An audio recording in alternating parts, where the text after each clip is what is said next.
برادران اسلام، واجب الاحترام بزرگوں، دوستوں، بھائیوں، عزیز نوجوانوں، حضور صلی اللہ علیہ وسلم کی سیرت طیبہ کے دروس کے سلسلے میں الحمدللہ ثم الحمدللہ کہ ہم نے سرکار دو جہاں حبیب کبریا سیدنا محمد مصطفیٰ صلی اللہ علیہ وسلم کی ولادت طیبہ سے لے کر پھر آپ کی ہجرت، غزوہ احد، غزوہ احزاب، اجلاء یہود، اور اس کے بعد غزوہ خیبر،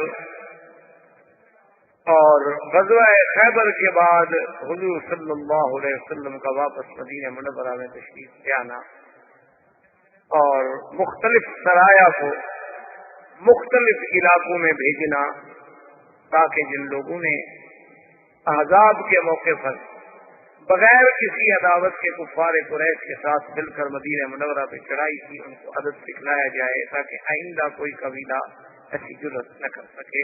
اسی ضمن میں حضور صلی اللہ علیہ وسلم نے ایک سریہ میں لشکر تیار فرمایا، اور اس کو غساسنہ یہ بنو غسان،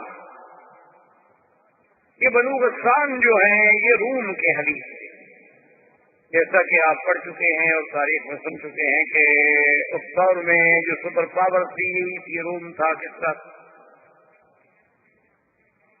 تو یہ غسان جو ہیں، غساسنہ جو کہلاتے تھے، یہ خود بھی ایک بہت بڑا قبیلہ تھا، لیکن یہ حلیف تھے روم کے۔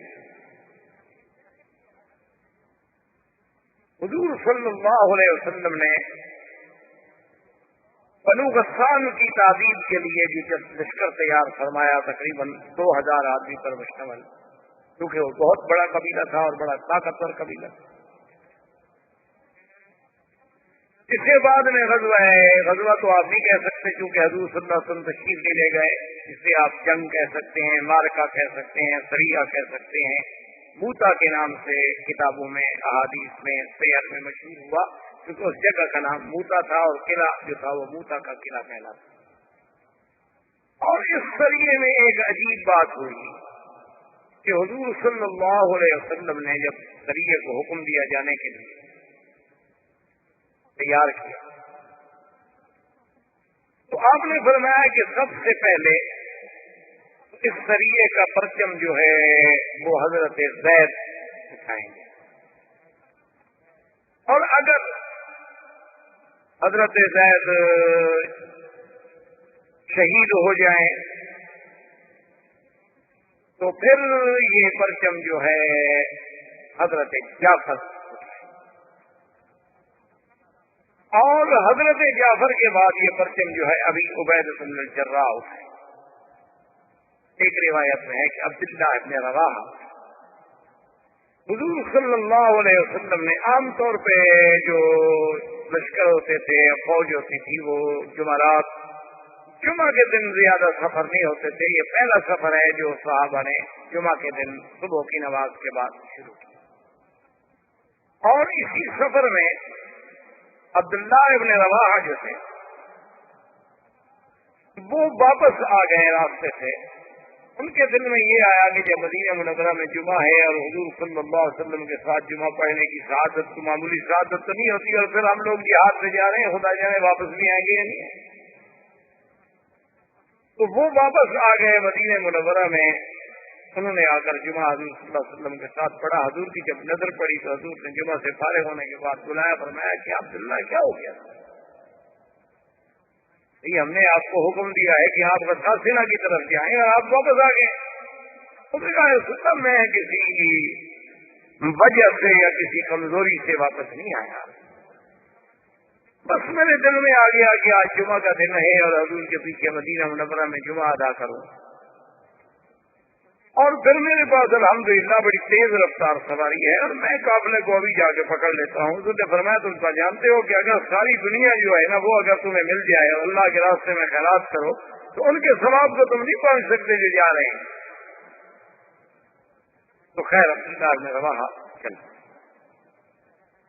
جب یہ قافلہ روانہ ہو گیا تو ان کی مدد کے لیے اور صاحب ابھی بھیجے گئے. اب ان کا جو عدد تھا وہ 3000.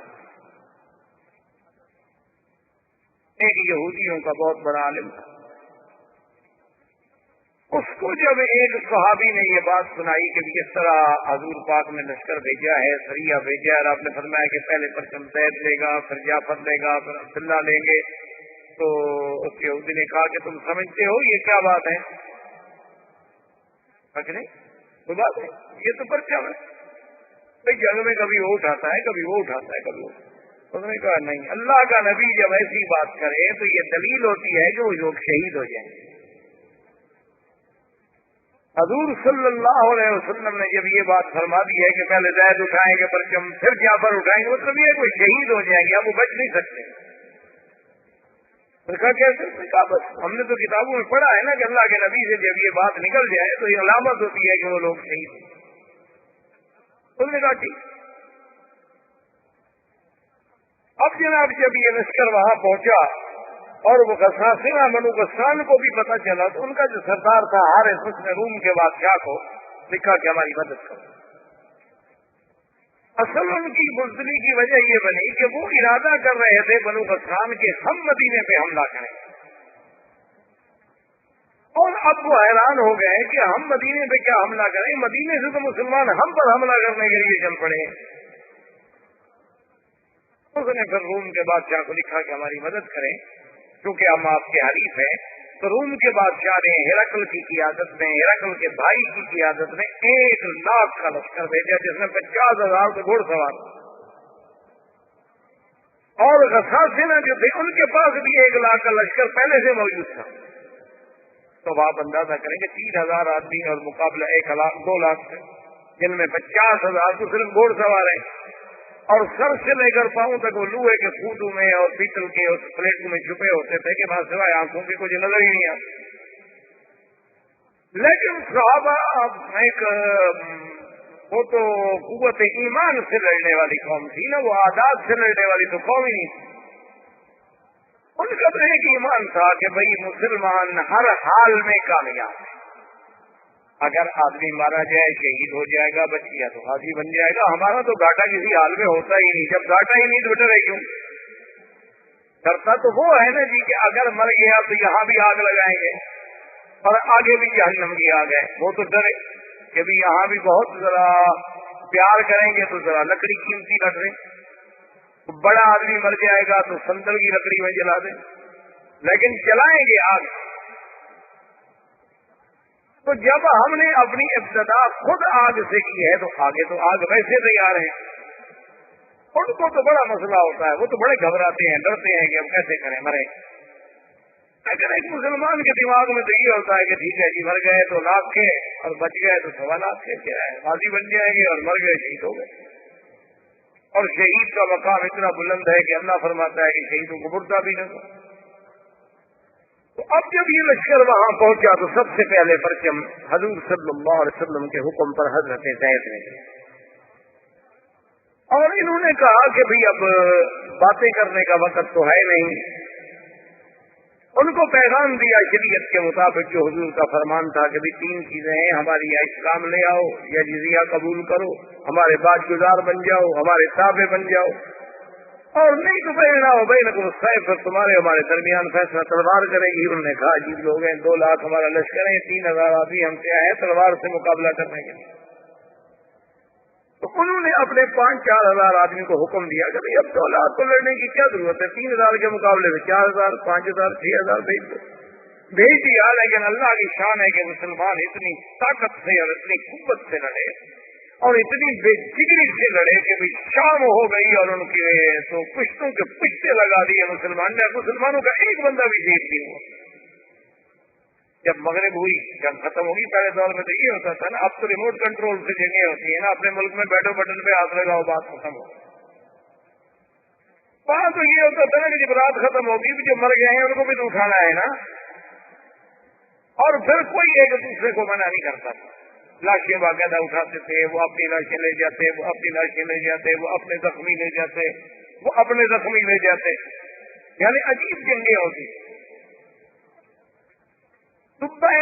نے جب مدینہ منورہ پہ حملہ کیا اپنے دور میں حضور صلی اللہ علیہ وسلم کی ولادت سے بھی پہلے جب مدینے پہ حملہ کیا تو عجیب اس نے رنگ دیکھا. اس نے اپنے علماء کو رہبان کو بلایا کہ یار یہ کون سا شہر ہے جس میں ہم نے حملہ کیا. انہوں نے کہا جی یہ یثرب ہے. نے کہا کیسے لوگ ہیں, دن کو ہمارے ساتھ لڑتے ہیں, شام کو ہمارے لیے کھانا بیچتے ہیں. انہوں نے کہا میں تو اس شہر سے نہیں لڑتا, بس چلو آگے, بس چھوڑو کیا لڑنا ہے. تو شام کو کھانا پکا کے ہماری فوج کے لیے کھانا بھی بیچ دیں گے تو ہمارے مہمان, اور سارا دن لڑائی کرتے ہیں کہ جب تم لڑنے آئے ہو تو ہم لڑنے کے لیے بھی تیار ہیں, لیکن رات ہو گئی آپ روٹی کہاں پکاؤ گے, ہمارے گھر والے ہیں, ہمارے تو بچے ہیں, کھانا تو ہم بھیجیں گے آپ. اس دور میں کچھ لوگوں کے کردار تھے, کچھ روایات. اب تو کبھی قسمت یہ ہے نا کہ ہم ایک ایسے دور سے گزر رہے ہیں, ہم ایک ایسے عصر میں, ایسے قرن میں آ گئے ہیں کہ جس کے کوئی روایات ہی نہیں رہے, نہ اخلاق رہا, نہ کردار رہا, نہ روایات رہا, نہ کوئی مردانگی کے اصول رہے, نہ دوستی اور دشمنی کے کوئی ضابطے رہے. اب ہم تو بالکل کارے مذلت میں گر چکے. جیسے کہ حالی نے کہا تھا, اے خاصا نے رسول, وقت دعا ہے امت پہ تیری آگے عجب وقت. اب تو ہماری لڑائی ہوتی ہے کرکٹ کے میدان میں فلمی اداکاریں بیچ کر, حسینائے عالم کے مقابلے. کوئی مسلمانوں کا مجھے آپ نے ایک دین یا ایک اخبار دکھائیں جو بغیر عورتوں کے فوٹو کے بکتا ہو, ایک.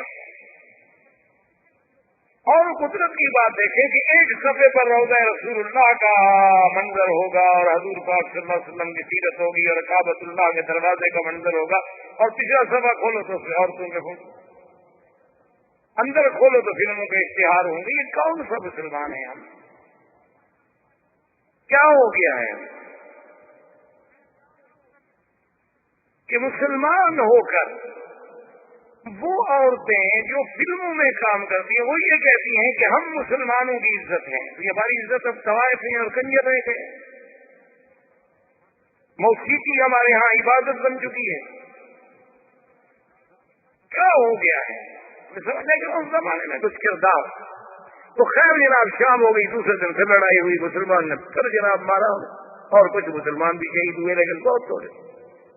6 دن تک متواتر قتال, اتنا شدید قتال کہ وہ رومی کہتے ہیں ہم نے دنیا میں ایسی لڑائی نہیں دیکھی, مسلمان کہتے ہیں ہم نے بھی ایسی لڑائی نہیں دیکھی. اتنا شدید قتال ہوتا ہے. اور اسی اثنا میں اب دیکھیں مقام نبوت اور شان نبوت کے حضرت زید رضی اللہ تعالیٰ عنہ شہید.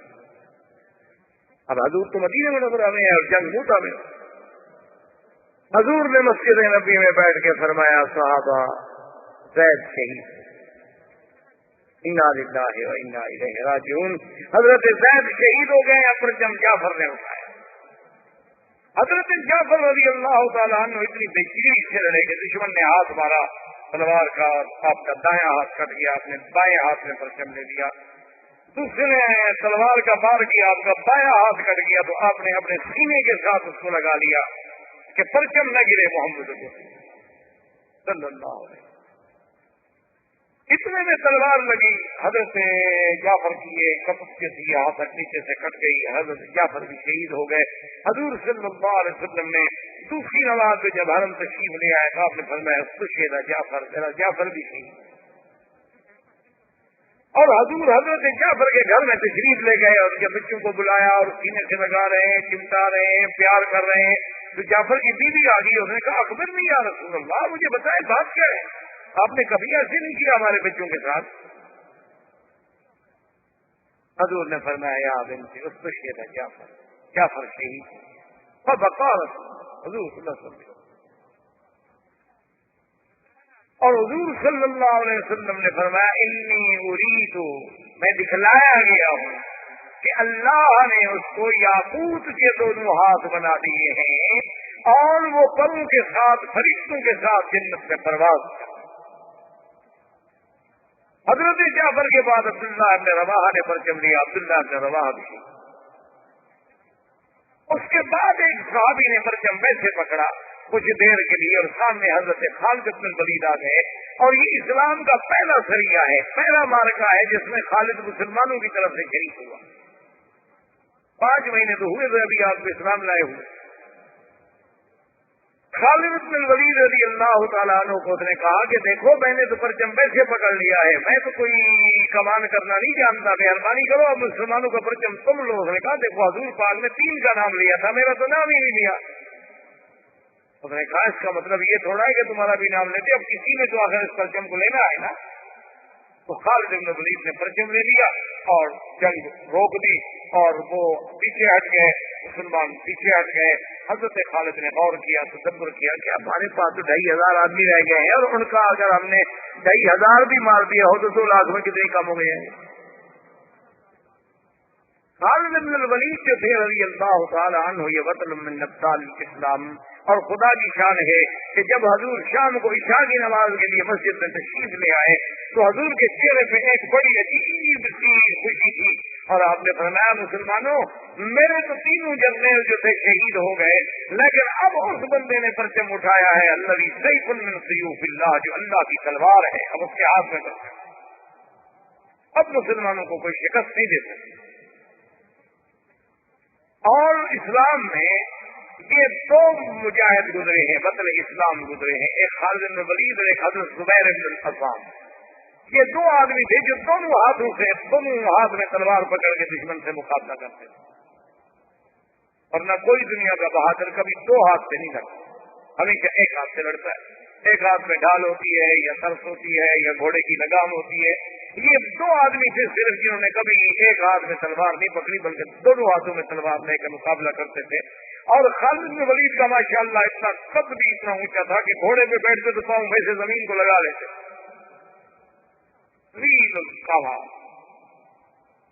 خالد بن الولید نے یہ کیا، اس نے اپنی فوج کو بدلا، کیونکہ اس زمانے میں اس طرح اصول ہوتا تھا کہ ایک ہوتا تھا میمنہ، دائیں ہاتھ پہ فوج رہتی تھی، ایک میسرہ بائیں ہاتھ میں، ایک مقدمہ، ایک مؤخرہ اور ایک خلف، ایک آگے ایک پیچھے اور ایک درمیان۔ تو حضرت خالد بن الولید نے یہ کیا کہ جو میمنہ پہ تھے وہ میسرہ پہ لے آیا، جو میسرہ پہ تھے وہ میمنہ پہ لے آیا، جو مقدم میں تھے وہ مؤخر پہ لے آیا، جو مؤخر میں تھے وہ مقدم پہ لے آیا، اور سب کے پرچم بھی بدل دیے۔ اب جب صبح ہوئی تو رومیوں نے دیکھا، انہوں نے کہا جاءہم المدد من المدینہ، تو مدینے سے فوج اور آ گئی، ہم تو پہلے 3000 سے نہیں لڑ پا رہے تھے، یہ دیکھو پرچم بھی نئے ہیں، اور یہ آدمی کو ہم نے کل نہیں دیکھے، یہ تو اور لوگ آ گئے۔ خالد بن الولید نے حکم دیا اور نعرہ تکبیر کہہ کے اتنی زور سے حملہ کیا کہ خالد کہتے ہیں کہ اس دن میرے ہاتھ سے 10 تلواریں ٹوٹ گئی، مارتے مارتے قتل کرتے کرتے تلواریں ٹوٹ جاتی تھی، وہ پھینک دیتا تھا اور دیتے، تو وہ ٹوٹ جاتی تھی، وہ پھینک دیتا تھا اور دے دیتے، اتنا مارا نا جی کہ اب ان میں افراتفری پھیل گئی، وہ دوڑے بھاگے، 2 لاکھ آدمی 3000 کے آگے بھاگ رہا ہے۔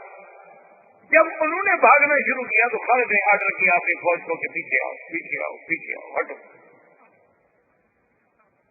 میں نے کیا خدا کے بندے کیا کر رہے ہو بھاگ رہے ہیں؟ اس نے کہا بھاگتے بھاگتے بھی رک گئے تو ہم سے زیادہ ہیں، کوئی عمل کرو، اب پیچھے آؤ اور ہٹو، واپس چلو مدینہ۔ اپنی فوج کو سالے میں لے جانا بھی تو بڑی بات ہے۔ حضرت خالد بن الولید اپنی فوج کو پیچھے ہٹاتے رہے۔ اچھا ان کو اللہ پاک نے اتنا روب ڈال دیا تھا خالد کا کہ انہوں نے حملہ کرنے کی ضرورت نہ کی، افراتفری میں بٹ گئے، اس کے بعد جمع ہوتے رہے، 2-3 دن لگے، 2-3 دن میں قافلہ مدینے میں بنا تو بہت دور نکل گئے۔ جب صحابہ کو پتہ چلا کہ مسلمان تو ہزیمت کھا کے واپس آ رہے ہیں تو انہوں نے کہا فرارون فرارون، یہ لوگ ہیں جو بھاگ کے آ رہے ہیں دشمن کے مقابلے پہ، اور تم نے کہا کہ ایسا کرو کہ اگر ہمارا خاوند بھاگ کے آ رہا ہے اور یہ بات سچی ہوگی تو میں اپنے گھر کا دروازہ نہیں کھولوں گی، اس دن آدمی میرا خاوند ہو۔ پہلے لوگ جو تھے وہ تو شجاعت اور بہادری کو عزت سمجھتے تھے، عورتیں بھی۔ جب بالکل مدینہ منورہ پہنچے حضور نے فرمایا نہیں، انہم لیسوا فرارین، تو فرارین نہیں ہے بل انہم کرارون، وہ تو پیچھے ہٹ کے پھر حملہ کرنے والے لوگوں میں ہیں، وہ بھاگ کے نہیں آ رہے ہیں۔ کیا کہہ رہے ہیں؟ 2,500 کے لشکر کو صحیح سلامت دشمن کے منہ سے چھڑا کے واپس لے آنا کو بتا کے، تو خیر یہ لشکر واپس آ گیا اور اسی اسنا میں حضور صلی اللہ علیہ وسلم نے غزوہ ذات السلاسل کے لیے بنی قضا پر حملہ کرنے کے لیے آپ نے عمرو بن العاص کو قائد بنایا، حکم دیا کہ ان سے حملہ۔ عمرو بن العاص جب چلے تو خدا کی شان دیکھو کہ عمرو بن العاص امیر ہیں اور حضرت ابو بکر بھی اس جنگ میں ساتھ ہیں، لیکن ان کو حضور نے امیر نہیں بنایا۔ حضرت عمر بھی ساتھ ہے، ان کو بھی امیر نہیں بنایا۔ متابع ہیں عمرو بن العاص کے، امتحان ہوتے کہ بھی اللہ کے رسول کے حکم کی کیسے اطاعت ہو۔ جب یہ راستے میں چلے تو انہیں پتہ لگا کہ بنی قضا جو ہے وہ تو بہت بڑا قبیلہ ہے، ہم تو 250 آدمی ہیں۔ انہوں نے پھر پیغام بھیجا حضور کی خدمت میں کہ ہم بہت تھوڑے ہیں اور ان کا لشکر بہت بڑا ہے ہماری مدد کے لیے۔ تو حضور نے ابی عبیدہ بن الجراح کو اور آدمی دے کے بھیجا ان کی مدد کے لیے۔ تو ابی عبیدہ کا لشکر جب پہنچا عمرو بن سالم کے پاس، عمرو بن العاص کے پاس، اس نے پوچھا کہ دیکھو بات سنو، مسلمان کتنا؟ انہوں نے کہا کہ 200 کا لشکر اور آگے ہے۔ نماز کا وقت آیا تو سب نے کہا کہ ابھی عبیدہ چونکہ زیادہ بڑے تھے نا صحابیت میں کہ وہ نماز پڑھائے، اور اللہ نے کہا کہ نہیں، وہ کیوں نماز پڑھا؟ اللہ کے نبی نے مجھے امیر بنا کے بھیجا ہے، نماز جو ہے وہ تو امیر پڑھائے گا، کیونکہ اسلام کا یہ حکم ہوتا تھا کہ جو خلیفۃ المسلمین ہے وہ نماز پڑھائے، جو امیر ہے وہ نماز پڑھائے۔ آج اگر ان کو نماز پڑھانی پڑے، کیا خیال ہے آپ کا؟ جن نے خود زندگی میں نہ پڑھی ہو تو پڑھائیں گے کیسے؟ وہ نماز کیسے پڑھائیں گے؟ ہمارے علاقے میں ایک عید کا موقع تھا اتفاق سے، تو اتفاق ایسا ہوا کہ انہوں نے مولوی صاحبان کو جو بلایا نا، ایک بریلوی مولوی بھی نماز پڑھانے پہنچ گیا، اگلے بندی بھی پہنچ گیا، ان کا بھی عالم آ گیا، ان کا بھی عالم آ گیا۔ اب کچھ لوگ کہیں یہ پڑھائے، وہ کچھ کہیں وہ پڑھائے، جھگڑا ہو۔ تو وہاں ایک پیر صاحب تھے، بڑے بجی شکل، خوبصورت ماشاءاللہ، اور بڑے بہت بڑے ان کے مریدین بھی تھے، اور بڑا ان کا وقار بھی تھا، سیاسی بھی، ذمہ دارہ بھی، بہت بڑے جگیردار بھی تھے۔ تو وہ جب آ گئے تو لوگوں نے کہا کہ ایسا کرو گے، جھگڑا نہ کرو، اب وہ مولوی اس کے پیچھے نہیں پڑتا، وہ مولوی اس کے پیچھے نہیں پڑتا، تو سید بھی ہیں، آل رسول بھی ہیں، پیر بھی ہیں، ان کو محنت کرتے ہیں، یہ اس طرح۔ تو سب لوگ ان کے پاس آ گئے، انہوں نے کہا کہ جی ہم نے فیصلہ کیا ہے لڑائی نہ ہو، آپ عید پڑھا دیں۔ اب پیر صاحب کہیں کہ نہیں بھائی نہیں، یہ مولوی صاحبان میں سے کسی کے پیچھے پڑھ لو، لوگ کہیں کہ نہیں حضرت آپ پڑھائیں، لوگ کہیں دیکھو جی پیر صاحب کتنا متواضع آدمی، اصل پیر نے کبھی عید پڑھائی ہو تو پڑھائے نا، اس کے لیے تو مصیبت آ گئی، پڑھاؤں کیا؟ اس بیچارے کے لیے تو عذاب آ گیا نا، وہ کہ نہیں جی نہیں حضرت ہی علماء ہیں، ان کا کہ نہیں حضرت آپ آل رسول ہیں، سید ہیں، یہاں سید موجود ہو، قریشی موجود ہو، اور امام کیسے بن سکتا ہے؟ اب حضرت نے عید کے بجائے جنازہ پڑھا دیا، جو حضرت کو آتا تھا۔ اب سلام پھیر کے لوگ بیٹھے ہوئے ہیں، یہ تو نئی عید ہے، اس کی تکبیریں بھی الگ ہیں، اس کے بعد جناب یہ ہے کہ نہ کوئی خطبہ ہے نہ کوئی بات ہے، یہ کون سی عید ہے؟ انہوں نے کہا کہ انہوں نے کہا بس ان دو حضرات کے اختلاف کا میرے ذہن پہ اتنا اثر ہوا کہ میں یہ سمجھ نہیں آیا کہ میں نے کیا پڑھا ہے، بہتر ہے کہ پھر عید پڑھیں۔ تو پھر بریلویوں نے بریلویوں کے پیچھے پڑی، دیوبندیوں نے دیوبندی، یعنی ایک میدان میں 3 عیدیں ہو رہی۔ تو بہرحال اس زمانے میں اسلام یہ کہتا ہے کہ نہیں، جو خلیفہ ہوگا، جو امیر ہوگا، وہی امام ہوگا۔ اب عمرو بن العاص مسلح پہ آ کے لوگوں نے کہا خدا کے بندے، تم شان میں چھوٹے ہو، عمر میں چھوٹے ہو، اسلام میں چھوٹے ہو، ابھی عبیدہ ہے، ابو بکر ہے، انہوں نے کہا حضور نے امیر مجھے بنایا ہے کہ تمہیں بنایا؟ انہوں نے کہا امیر آپ کو بنایا۔ انہوں نے کہا پھر مسلح پہ میں کھڑا ہوں، بڑے اللہ اکبر، سب نے نماز پیچھے پڑی۔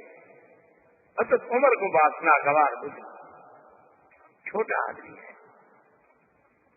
اب راستے میں چلے تو اتنی شدید سردی تھی، اللہ معاف کرے، کہ ایسے حالات ہو گئے کہ صحابہ شدت سردی سے کانپ رہے ہیں، اور خطرہ ہو گیا کہ اللہ معاف کرے کہ آدمی سردی سے مر نہ جائے۔ تو حضرت عمر نے کہا امیر صحیح مہربانی کرو، قافلہ روکو اور حکم دو آگ جلانے کا۔ اس نے کہا نہیں، آگ کوئی نہیں جلا سکتا، میں امیر ہوں، حکم میرا جائے، آگ نہیں جلانے کی۔ صاحب نے ایسے سردی میں گزارا۔ اچھا خدا کی شان ہے، انہیں خود غسل کی ضرورت ہو گئی تو انہیں تیمم کر لیا، اور فجر کی نماز پڑھانے کے لیے مسلح پہ بھی آ گئے۔ رسول نے کہا اللہ کے بندے، ہم وضو کے ساتھ ہیں، تم تیمم کے ساتھ ہیں، تم امام بن رہے ہو۔ انہوں نے کہا امیر میں ہوں۔ انہوں نے کہا غسل کر لو، انہوں نے کہا غسل میں نہیں کرتا، تیمم میں نے کر لیا۔ انہوں نے کہا پانی موجود ہے تو تیمم کے بات کا، انہوں نے کہا سردی ہے میں مر جاؤں۔